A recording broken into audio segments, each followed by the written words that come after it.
The seating is Acoustic Innovations seating, and when I had my first theater, these seats were in that theater, and it was in those days, which is now 11, almost 12 years ago, there were very, very few seating companies that you could use for home theaters, and Acoustic Innovations was one of them. And they are a very comfortable, firm seat, and that's one of the things I really like about them is when you sit in these seats, you don't feel like you have you're going to go to sleep. It supports you very well, unlike a couch. And originally in my first theater I had couches rather than theater seating, and always my inclination was just to start to gradually become part of the seat after a while and fall asleep. So these are very supportive and yet very comfortable. One of the things is though, when you recline, especially in the front row, because you're back quite far, looking up, you can lay them flat out and it's extremely comfortable. But there's nothing for your head, so everyone wanted to have a pillow, and my wife made these headrests and with a tail on it. So what happens when you place the headrest where you want for your neck, and then you just let the tail go and it doesn't slide around, it stays right where you put it. Well, one of the things is that we do have a lot of occasions where the room is filled, and my children will have parties, and in fact just my son's birthday about a month and a half ago, he had 35 teenagers in here at one time, and so the supplies and returns are along the floor on each side, just on the tops of the steps and at the bottom on this side, and it's got its own zone. It's quite adequate. In fact, even under circumstances like that, the room doesn't get hot, and it was in the summertime. So I've been extremely pleased with how well that works. Home theater meets the same thing. We've had probably close to 30 people in the room at one time, adults, and it didn't get hot. So it's been extremely effective. 2003, I originally had this room built using CRTs, and we had an 11-foot screen, so I had what's known as a stack projection system with CRTs, which gave us enough light for an 11-foot screen. And I demoed in the same room a SIM HT5000 3-chip DLP to compare what it could do against my stack, and I found that I fell in love with it immediately. The uniformity of the image, the light output, color, resolution, everything was superior to CRT except for the on-off contrast ratio. But I was willing to give in a significant amount on that based on so many other parameters that were superior with 3-chip DLP. And so when I saw that projector, my next move was to decide what kind of screen I was going to want with it and how big I could get a screen that it could light up adequately. And this screen is 14 feet. It's a Stewart Vistascope, and it's got motorized masking.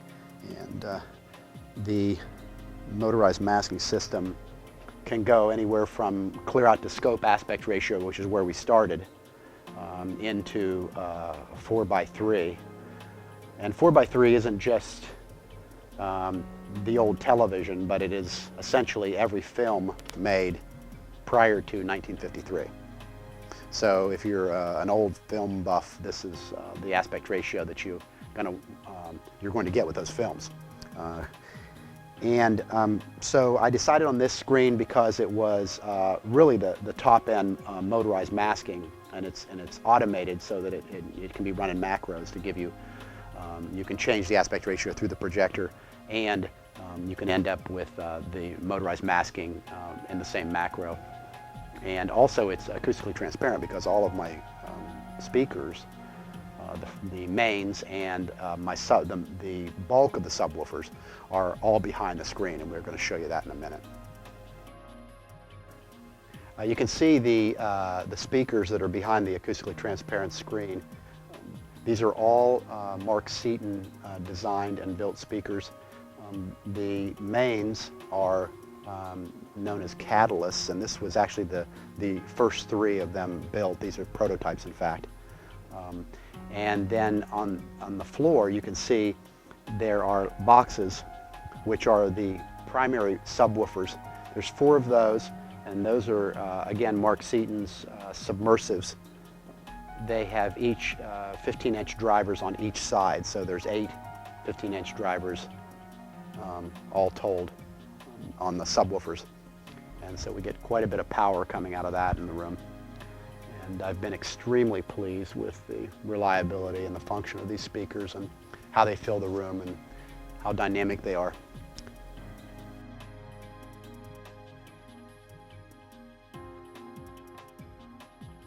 The home theater gets used the majority of the time is either by myself or with a couple of my children and my wife, and watching primarily movies. We do have also couples come in, and one of the things, the focal point of the evening usually is we'll have dinner, we'll hang out, perhaps have a drink, and then usually the evening is ended by watching a movie. And I found the best way to do it is to pull out a choice of perhaps 10 different movies, any of which I would like, and then let the guests choose one of those. So that way we all end up having something that we like. And so in that case, it's used for, we have a couple or two in. It's also used a lot for my children. And in years past, I had 5 children living at home with a total of 6 children, but only 5 at once, because Stephanie had moved out by the time we had Jonathan, who's now my 8-year-old. And Selena had birthday parties here. Ashton would have parties with friends. And then we had kind of a lag because there's 6 years difference between Selena and Tyrus, but now Tyrus is a teenager and he started having parties here too. And so for birthday parties, we make that as part of it. He had 35 kids from the 7th grade come in for his birthday party. And some of them were in the rec room downstairs and hanging out and dancing. And some of them were in the swimming pool in the backyard, and some of them were up here. At one point, we had 35 kids in this room at once. But they started breaking up a little bit. But that's the use. But if you were to look at the percentages, 80% of the time, it's just me sitting in this front row, enjoying the room and enjoying the film that I want to watch. We have had a few Super Bowl parties too, and I do watch sports up here with my son occasionally, primarily college football.